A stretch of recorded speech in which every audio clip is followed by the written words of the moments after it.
मुंबईमध्ये ड्रग्ज प्रकरणामध्ये आरोपी सापडलेले आहेत. त्याच्या भाड्याच्या रूममध्ये ड्रग्ज सापडलेले आहे. विरोधक आरोप करतात की अशा प्रकारचे ड्रग्ज गल्ली गल्लीतल्या मुंबईमध्ये सापडत आहेत. पोलीस नक्की काय करतात? नाही बघा, मी मगाशी देखील सांगितलं, ह्या अगोदर देखील सांगितलेलं आहे, पोलिसांच्या मार्फत अग्रेसिव्ह कारवाया आपण जर का मागच्या 3 वर्षाचा रेकॉर्ड जर का पाहिला, दर दिवशी आपली कारवाई ही वाढते. पोलिसांचा सापळा जो आहे तो 100% आपण पसरवलेला आहे आणि ड्रग्जवरती ज्या कारवाया आहेत त्या कदाचित संपूर्ण देशामध्ये सर्वात जास्त आपण महाराष्ट्रामध्ये करतोय. महाराष्ट्र हे देशाचं फायनान्शियल कॅपिटल असल्यामुळे अर्थातच इथे जे कोणी ड्रग्सचे हे रॅकेट चालवतात त्यांचं लक्ष इथे जास्त असतं. अशा वेळेला इथल्या कारवाई जास्त होणं अपेक्षित आहे आणि त्या होत आहेत.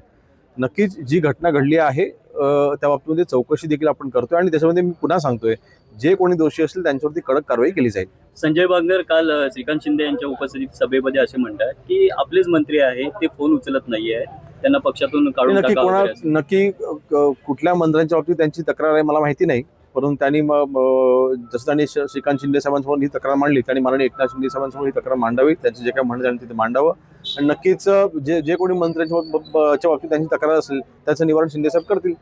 बागायतदारांचा प्रश्न आहे दादा की रामदास भाई यांनी जे सरकारने जी मदत जाहीर केली त्याच्यावरती नाराजी व्यक्त केली होती की तुटपुंजी मदत आहे, फेरविचार करायला फेरविचार व्हावा. नक्की आम्ही देखील त्या बाबतीत प्रयत्नशील राहू.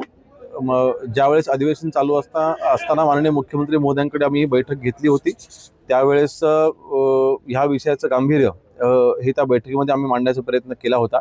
कोकणवासियांमधला किंवा कोकणामधला असला आंबा बागायतदार असो किंवा काजू उत्पादक असो, दोघांवरती आज आलेलं हे संकट आहे. या संकटामध्ये शासन त्यांच्या पाठीशी खंबीरपणे उभं आहे. एबीपी माझा, उघडा डोळे बघा नीट.